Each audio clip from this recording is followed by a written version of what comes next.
Welcome back at WNST by our friends at Cole Roofing. 99 and 11/12 years. They celebrate 100 years beginning next month. Don't let it goof on your roof. They sponsor our community and charity series. If you have a community or a charitable cause, a 5K, a 10K, a covered dish event where you're doing something good for the world, please tell me. I will tell them. Nasty at WNST.net finds me there. We're also going to get back to swabbing for the Bone Marrow Registry after I get back from my little Florida journey here this week. We'll be doing that on behalf of our friends at Freedmont Mortgage. Don't make a 30-year mistake by choosing the wrong lender.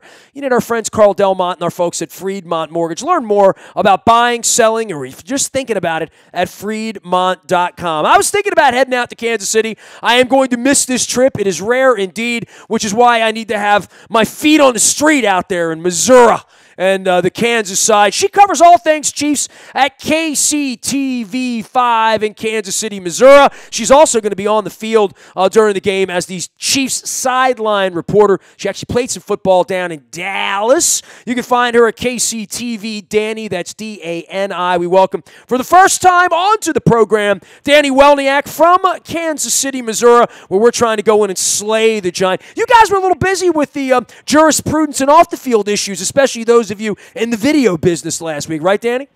Yeah, we certainly were. It was an absolutely roller coaster of a week because, first of all, on Wednesday, you had the breaking news about Eric Berry coming back to practice, and everyone around Kansas City was so excited to see him back out there because he's been day-to-day since the beginning of the season. So people want to see him back out there and improve the secondary. But then on Friday, obviously, you have all of the breaking news regarding the TMZ video that was released out there of Kareem Hunt shoving and kicking a woman at a Cleveland hotel. And it's been crazy because it all happened so quickly for this team.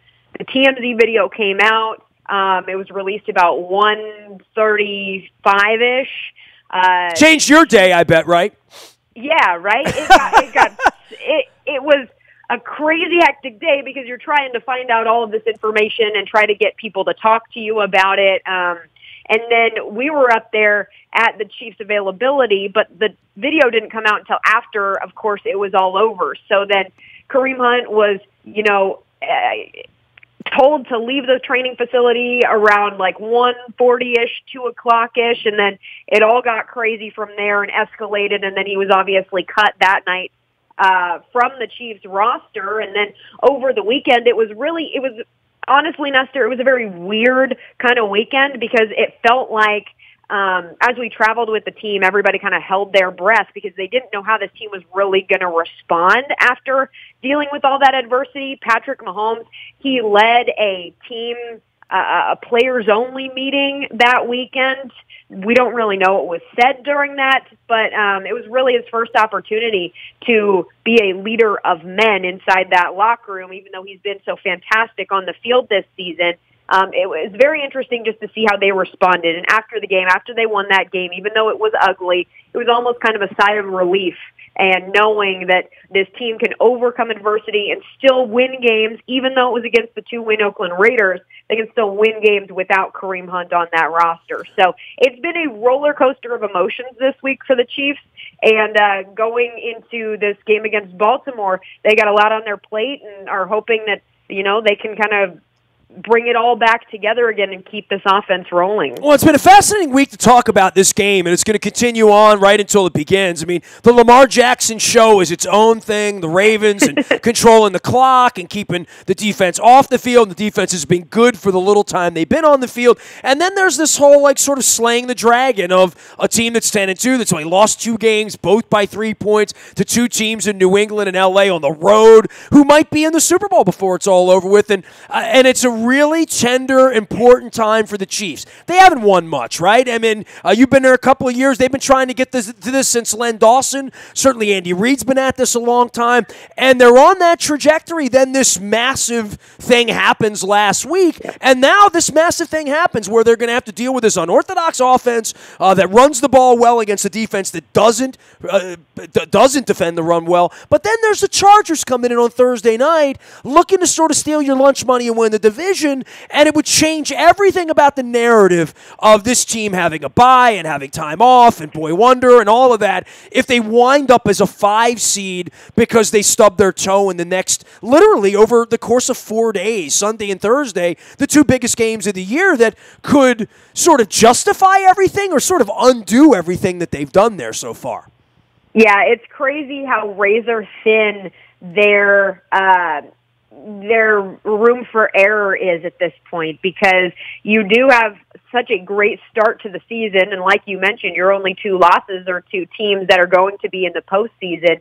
You need 1 win to clinch a playoff spot, and this team is that water that people around Kansas City have been clamoring for, like you mentioned, since Len Dawson. And Patrick Mahomes is not only doing things that Chiefs fans have never seen before, but he's also doing things that the NFL has never seen before and becoming the youngest quarterback to reach 4,000 yards and 40 touchdowns. And you just can't believe that the Chiefs, and I didn't grow up a Chiefs fan, but from the Chiefs fans that I've spoken with who have grown up Chiefs fans, it's like they can't believe what they have in front of them and what they're seeing unfold in front of their eyes. And it's not just that they have this amazing leader and this young 23-year-old quarterback who is absolutely spectacular, but also that they have all of these weapons around him. And, you know, Tyreek Hill, and unfortunately Sammy Watkins has been dealing with a foot injury, so he was out last week and he was very limited. I think he only played in like 2 or 3 drives against the Rams. And then Travis Kelce, who had a phenomenal game against the Raiders with his couple of touchdowns and was just fantastic for this team when they needed him the most. But you could not hit it more perfectly on the head in the fact that these next couple weeks are so big for this team. And I think it's so funny around here too, because they can have this phenomenal season and they could win the AFC West again. But if they don't win a game in the playoffs, it's almost like this whole thing was a failure. So no matter what seed they end up getting going into the postseason, if they can get a win, I mean, their first postseason win was in 22 years, was 2016. That was just a couple years ago down in Houston.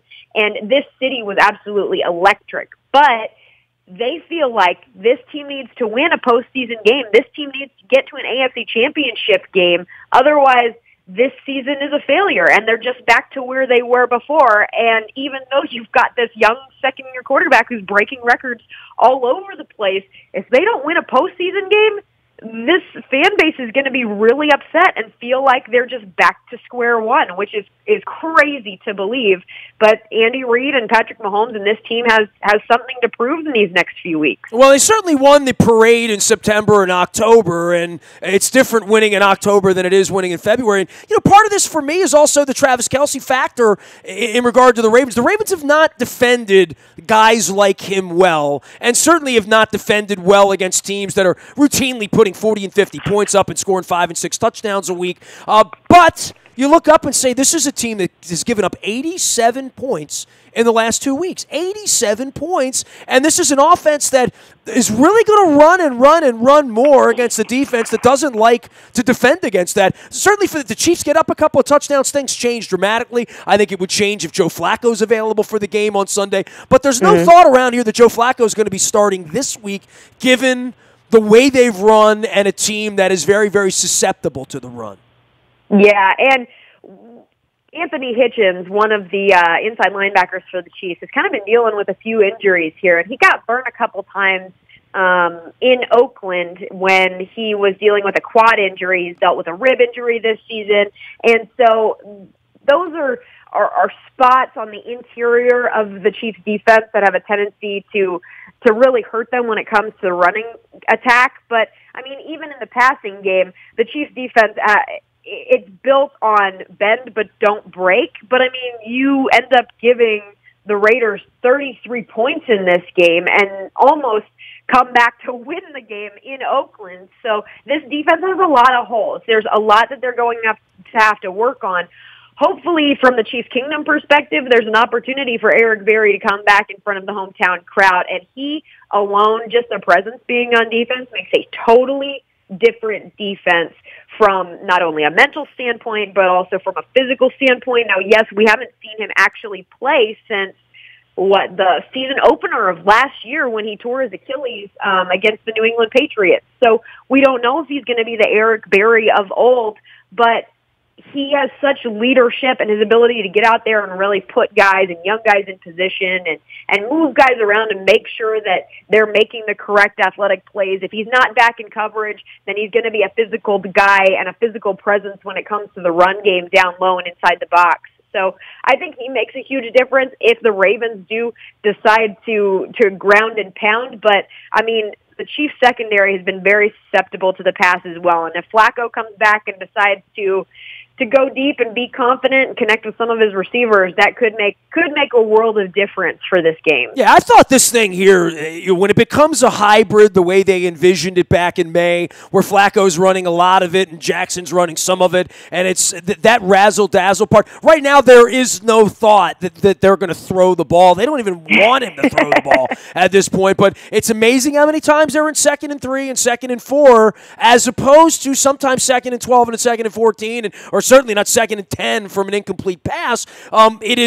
It's improved the offense, and it certainly has chewed up the clock. And the number one way to beat Mahomes, I would say, is keep the ball away from him. But I am interested to see what they're going to do for the absence of Kareem Hunt. We can talk about all the drama and the videotape and all that who struck John, but what happens at 1 o'clock on Sunday when he's not there anymore? And I've talked to a lot of people in Kansas City about this this week, Danny, that I don't think the Ravens are still the same without Ray Rice. And I know it's a similar sort of crime and a similar sort of way that he was taken out right in the middle of sort of coming back and being a part of it. But the Ravens are still looking for a back who can do that. And this was a back who was worth 100, 125 yards a game every game, either on the ground or in the air. And that's not an easy thing to recover from. And I think there's a whole psychological part of him just literally being pulled out of the garden, not injured, not coming back, like literally you're gone, dude. And as it should be. I saw the video as well. But I think that's still a difficult thing for a team that was surging to deal with because they're going to miss him around there.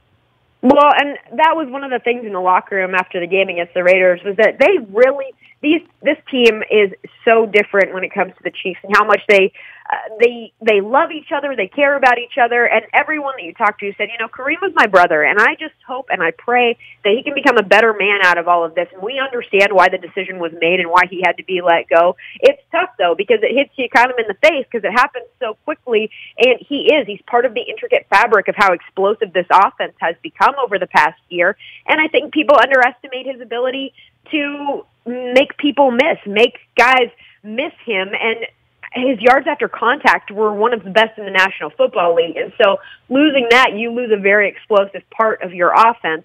But now looking forward, the Chiefs have to move on. The good news is that they signed a familiar face in Charkandrick West on Monday afternoon, and he's a guy who has proven himself in this Kansas City system. Yes, it was back with Alex Smith when he was at the helm, so it wasn't nearly as prominently revolved around the pass game and the deep passes as it is now. But he's a really good back out of the backfield, and he's good at receiving out of the backfield. And that's so important because of the way this offense is. I mean, Spencer Ware is going to be your starting guy, but Damien Williams had a pretty good game against the Raiders, and he's incredibly athletic. He's probably the most talented back that they have. But again, not even 2 years ago, it was the tandem duo of Spencer Ware and Charkandrick West, and they split carries and were able to still be pretty effective when it came to the run game back in 2016 when they won that first playoff game in 22 years. So I think that people can get excited about that and be optimistic about that, even though Spencer Ware is still, I wouldn't say he's coming off of that ACL injury, but he's still not quite back to where he was after the ACL injury at the beginning of last season. He's still kind of getting his feet under him and getting his speed back and his reaction time. And that's why they were kind of easing him back in this season. Now he's being thrown and thrust into the limelight as the starting running back, which he's done before. He has that experience in the past, just a couple years ago taken over for Jamaal Charles as the starting running back. So he knows what it takes to be a starting running back in this league. So does Charkandrick West. He was in a very similar situation, and Damien Williams does too. So it's going to be kind of a running back by committee at this point, and hopefully those guys can find what they did back in 2016 and still find ways to be as effective as Kareem Hunt was as a whole, but you're not going to get that with just one guy in the backfield. Let's be honest. It's just fun to say Charkandrick. It's just fun having that back, right? The Shark. He's the Shark. Dani Welniak joining us here. She is KCTV Dani out on Twitter. She will be on the field with the Chiefs radio crew on Sunday for all things Chiefs and Ravens from Kansas City. And, you know, look, I'm not kicking you guys when you're down because we have our own issues with 115 losses, but it feels like about 5 minutes ago that I was sitting out there on the freeway at one of my favorite stadiums watching the American League Championship Series, the Orioles, the Royals win World Series, and that's all gone, right? I mean, so the Chiefs are all, well, you got rock chalk, but other than that, you know, the Royals aren't going to be winning any more World Series and having super-duper parades where people are going to have to park in Wichita anytime soon, right? Yeah, and we don't see that happening anytime soon. They've got a lot of rebuilding to do this offseason, and, I mean, you guys have dealt with it as well. The purging of all of your stars that were part of the World Series runs. Dani, we didn't have a World Series run. We didn't win. Oh, I'm sorry. We didn't win. That was your side. We were golfing when you were winning. We were watching. Yes, that's what we were doing. Trying to give you guys the benefit of the doubt here. Trying to bring you on. I'm just bummed that I'm missing the Jack Stack barbecue this week. That's all. That's really what this comes down to. It's Jack Stack envy is what it is. So, hey, you know, if things go well, you know, we're not – I shouldn't say we're not going to win the division because Pittsburgh stunk the other night, and much to your chagrin for the Chargers. But, you know, I don't think – I think if we are going to be any good at all, we're going to be back in Kansas City next month, right? I mean, that sort of appears to be the timeline for the Ravens, right? I mean, yeah, if you're going to be pretty optimistic about it, and with the way that they've rattled off their last 3 wins, and you know what, I really like Lamar Jackson. I think that he's done a really good job for you guys. Coming in as a rookie as a quarterback is an incredibly difficult thing to do. Not everyone gets the opportunity and the situation that Patrick Mahomes did coming in, being able to just sit back and learn and take in the entire process for a whole season, basically have a redshirt season, and then come in and have the experience in the entire world handed to you, and you've been molded and mended under one of the best quarterback mentors in the entire NFL. So what he's doing is very impressive, and I know that he's a guy who's still got some things to improve on, especially when it comes to the pass game, but he's been able to run for you guys for sure. And I know Chiefs firmly believe that they can get that number 1 spot and that they can be the place to go through to get to the Super Bowl. So they know that that's the ultimate goal, and guys said it multiple times in the locker room this past weekend, was that we don't want anything to distract us. We don't want anything to deter us, because that has been our whole focal point all season, is that we need to get to a Super Bowl, and that's what we're going to do. Keep your eyes on number 8. You better get him on the ground. That's all I'm saying out there. Not too much cheesy corn, night before the game out there with Jack Stack. Hey, I appreciate you making some time coming on. I hope to make the presence, and who knows, maybe the Chiefs will be at the Super Bowl in Atlanta in a couple weeks, where we were the other day, and saying hello to Scott Pioli and other old friends from Kansas City. Appreciate you coming on and taking some time with us, Dani. Thank you. Hey, thanks so much for having me. I appreciate it. It's a blessing and an honor, and hopefully we get a chance to do this again soon. KCTV Dani, that's D-A-N-I, Dani Welniak from KCTV out in Kansas City. She will be on the field as a former football player herself. You should Google her up and find her out in Kansas City, Missouri at KCTV5. You can find me out on the buyatoyota.com audio vault 24 hours a day from anywhere in the world on your mobile device by downloading the TuneIn Radio app. We do come in crystal clear from anywhere in the world you happen to be. The kids call it podcasting.